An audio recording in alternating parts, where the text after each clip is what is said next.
They're spiny, slow, and live, clinging to rocks. But every year, over 2 million tons of sea urchins vanish from ocean floors and reappear days later in Tokyo sushi bars and Parisian tasting rooms. How does something so fragile, so odd, travel so far, so fast? Let's begin at the water's edge, where the story is neither glamorous nor gentle. On the southern coast of Chile, divers slip into cold Pacific surf before dawn, their wetsuits thick, their lungs trained by routine. The terrain is jagged, volcanic stone, crashing surf, patches of kelp that sway like green ghosts. Here, purple and black urchins blanket the shallows, clamped to stone by thousands of tiny feet. They don't float, crawl fast, or fight back. They just grip and stay. Harvesting them requires touch and patience. Divers carry mesh sacks and pry them loose by hand, one by one, with metal picks. Their hands are cut, often by spines, but the prize is within. The roe, a golden cluster of gonads that, when fresh, glows like wet amber and tastes of cold, clean sea. In Japan, where sea urchins have long been revered, the harvest is a ritual etched into tradition. In Hokkaido, some families have dived for urchins for generations. The Japanese red urchin, aka uni, commands the highest prices in the world. Its texture is smoother, its taste sweeter, its color brighter. But even in Japan, the problem remains. How do you take something so perishable, so easily ruined by time or touch, and share it with the world before it changes? It begins with time, or rather, an acute awareness of how little there is. From the moment a sea urchin leaves the water, a countdown begins. Whole, it can survive in cold conditions for several days, but its flavor starts fading almost immediately. Once cracked open, the clock ticks faster. Roe exposed to air dehydrates, oxidizes, and changes color. By hour 6, it's already degrading. By hour 24, it's only good for cooking. But the highest-end uni is served raw, unadorned. And for that, freshness isn't just desired, it's sacred. This also means that harvest schedules are timed with shipment windows. Divers know when planes leave. In Northern California, for example, urchins are collected and driven to coastal processing facilities the same day. There, workers in chilled rooms sort, grade, and crack open the urchins with practiced hands. It's messy, spines fly, the shells are brittle, and the roe is soft, easy to tear. Extracting it intact is a skill unto itself. Only experienced workers can lift it clean in 5 connected lobes. Each piece is then rinsed in salt water, never fresh, and placed carefully into wooden or plastic trays lined with seaweed to hold its shape. This delicate packing is as much about presentation as preservation. Uni buyers often judge freshness by its color, firmness, and luster, all of which can be dulled by excess handling or temperature shock. But even here, at this early stage, the trip has already begun to tighten. Orders are waiting, flights are scheduled, customs forms are printed before the last roe is laid in the tray. There's no time for error, not when a single box of premium uni can sell for $400 and spoil in just 36 hours. Meanwhile, far across the Pacific, in the mountain-backed fish markets of Busan, South Korea, another kind of urchin is pulled from the water. Bafun wuni, smaller, sharper in flavor, often favored by local chefs. Here, divers wear traditional white suits and wooden masks in the summer months, echoing centuries of practice. Yet even in these historic harvesting grounds, the tools of modern export are never far. Sea urchins are immediately placed into aerated tanks on shore, where oxygen and salinity are carefully controlled. Some facilities now use sensor-driven cooling systems that mimic tidal patterns, raising and lowering temperature in rhythm to reduce stress on the animals. The goal isn't just freshness, it's vitality. Many of these urchins are shipped live. It sounds improbable, keeping a sea urchin alive across oceans, but it's increasingly common. In Peru, exporters pack live urchins into custom foam crates with damp kelp and seawater gel. The crates are ventilated, sealed, and flown via priority cargo routes to Canada and Japan. In transit, each degree of temperature matters. A spike of just 2 degrees can halve their lifespan. Customs officials in Tokyo now use thermal imaging to inspect shipments for heat leaks before they are even opened. The air route itself is often mapped to avoid long, tarmac waits. And yes, some urchins still arrive pulsing faintly, their spines twitching gently after 7,000 miles. But despite the technology, nature imposes a ceiling. Sea urchins are not salmon. They don't freeze well. Their texture collapses under ice. Their flavor dulls when over-chilled. That's why in high-end supply chains, freezing is avoided unless absolutely necessary. Some exporters have begun experimenting with liquid nitrogen surface flashes, supercooling the exterior to preserve structure while keeping the core roe unfrozen. It's expensive. It's delicate. But for markets like Dubai and Singapore, where fresh deliveries are measured in freshness hours, not days, these micro-interventions make the difference between edible and exquisite. Back in the harvesting regions, the pace of demand has reshaped ecosystems.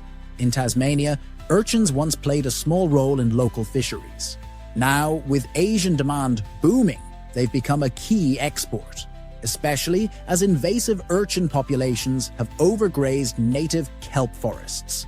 Divers there are now paid not just to collect, but to manage. Harvesting becomes both a business and an act of ecological balancing. The irony is poignant. The more we eat, the more we sometimes protect. When urchins are removed from overpopulated reefs, kelp regrows. Fish return. In this case, export isn't just extraction, it's intervention. And yet, for all the science, pressure, and refrigeration, the final moment still hinges on the simplest detail: taste. When a box of uni is opened in a Tokyo kitchen, a Paris tasting room, or a Los Angeles sushi bar, the buyer doesn't see customs forms or air miles. They see color. They smell brine. They press gently to test firmness. If it passes, it will be laid delicately on rice, sometimes untouched, sometimes kissed with citrus. And then, just like that, the trip ends in silence. The urchin, harvested days ago on some remote volcanic coast, disappears in a single bite. The diner tastes sweet sea, velvet texture, and behind it all, a system of astonishing precision built to move a delicate mystery through time, across borders, and into memory. In a processing room near Santa Barbara, the air smells of seawater and iodine. Workers in rubber aprons lean over steel tables, each motion deliberate. A crate of sea urchins, still damp from the ocean, arrives by van no more than an hour after being pulled from the shallows. The harvesting, though critical, is only the prelude. What happens next, within minutes, is what separates a prized tray of uni from a discarded one. Each urchin is weighed in the hand. Some are rejected immediately, too light, likely empty. The others are cracked open by gloved fingers or hinged tools that split the shell along a line of symmetry. Inside, 5 golden lobes are suspended in a fragile net of membranes. These lobes are the entire reason this system exists. They must be lifted, intact, without tearing. Some workers use long, spoon-shaped instruments. Others favor tweezers. In Hokkaido, where the highest grades are processed, it's not unusual to see chopsticks at work. The extraction is surgical. One slip, and the lobe collapses into paste. Once removed, the roe is soaked in brine, never fresh water. Even a brief freshwater rinse alters the flavor. Then it's set on racks to drain, graded by eye, and placed into trays, often wood-lined, sometimes plastic, always cold. Color, firmness, and symmetry matter most. A-grade uni has a soft gleam, holds its shape, and sits cleanly in the tray. Any sign of browning, sagging, or uneven texture sends it to a lower tier. For premium buyers, nothing less than perfect will do. These trays may fetch more than $500, and they're already halfway to being airborne. Inside the packing rooms, the temperature hovers just above freezing. Gel packs are inserted beside the trays, more stable than ice and less damaging. These packs hold the cold longer and won't melt into puddles that ruin the packaging. The boxes are stacked into insulated containers, each marked with destination tags. timestamps, and digital thermometers. The slightest variation in temperature en route can be traced later. The most delicate shipments are monitored in real time, their internal heat maps uploaded to cloud servers mid-flight. Air freight is scheduled down to the minute. A delay on the tarmac, a missed window through customs, a single unrefrigerated transfer point. They can all turn a box of perfect uni into a mess of orange mush. Some airports offer seafood-only cargo corridors now, complete with climate-controlled holding bays and refrigerated customs zones. Narita, Incheon, LAX, Charles de Gaulle, all of them handle uni with the same urgency reserved for organs or vaccines. But refrigeration alone doesn't guarantee survival. In Korea, a different model has gained traction, shipping the animals alive. Instead of extracting roe at the source, entire sea urchins are packed into tanks lined with oxygenated gel. The tanks are small enough to pass through cargo gates, yet engineered to mimic tidal ecosystems. Oxygen levels, salinity, pH, all stabilized for up to 48 hours. Upon landing, the urchins are placed directly into restaurant tanks, where chefs crack them open just before plating. Elsewhere, materials have evolved too. In Chile, kelp harvested from the same waters is used to line boxes, preserving humidity and scent. In Tasmania, biodegradable containers lined with sheep's wool maintain temperature without synthetics.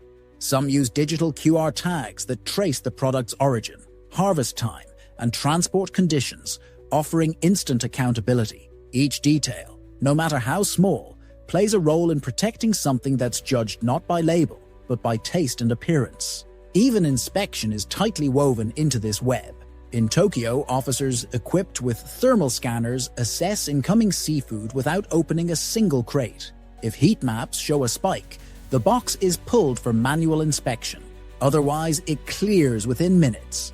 In high-volume weeks, delays can collapse supply chains, but a well-managed shipment, from harvest to chef's hands, can take less than 30 hours.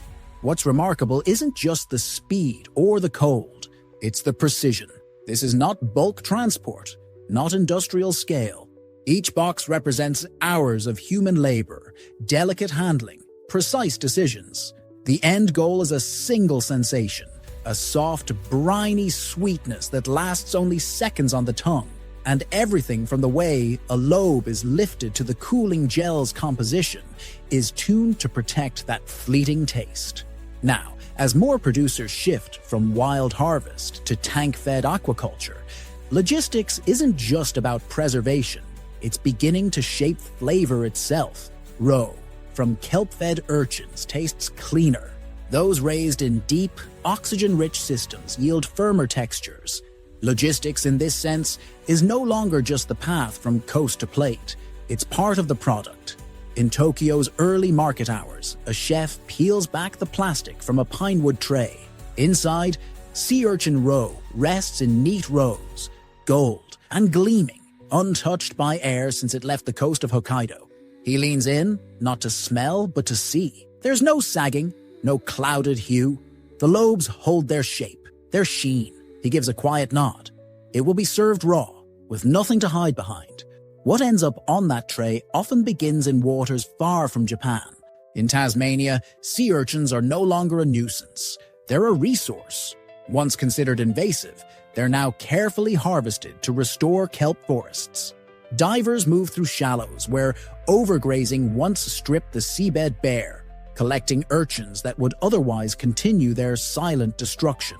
By removing them, the ecosystem recovers, and with global demand rising, especially from chefs seeking sustainable sources, this harvest has become both ecological and economic.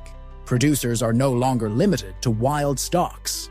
In Norway and Vietnam, sea urchins are raised in floating pens, fed kelp to improve roe quality. The feed is adjusted toward the end to influence color and taste. In Korea, the grading is automated, with cameras trained to detect sheen, uniformity, and even the subtle angles of the roe's edges. The highest grade lobes go into wooden trays lined with seaweed, their placement precise enough to feel ornamental. Some arrive alive, shipped in oxygenated tanks or packed in damp kelp, A few urchins survive long-haul flights. Their spines still move, faintly, when unpacked. For chefs, this changes everything. Roe is cracked moments before serving, maximizing texture and flavor. It also reassures diners. This is freshness not by claim, but by evidence. The logistics are quiet but exact. Gel-cooled containers replace ice, avoiding meltwater that can ruin their roe's shape. Customs are streamlined with digital tags, and thermal scans prevent delays caused by spoilage risk.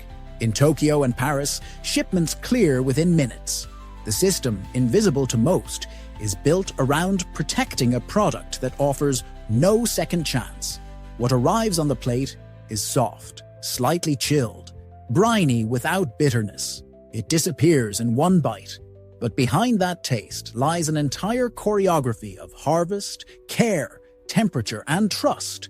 A silent, golden delicacy made possible by those who move faster than spoilage and colder than air. Next time you taste the rich velvet of uni, remember, it began in cold, crashing tides, traveled oceans inside gel-cooled cases, and arrived not just fresh but intact. A small wonder of global logistics, eaten in a single bite,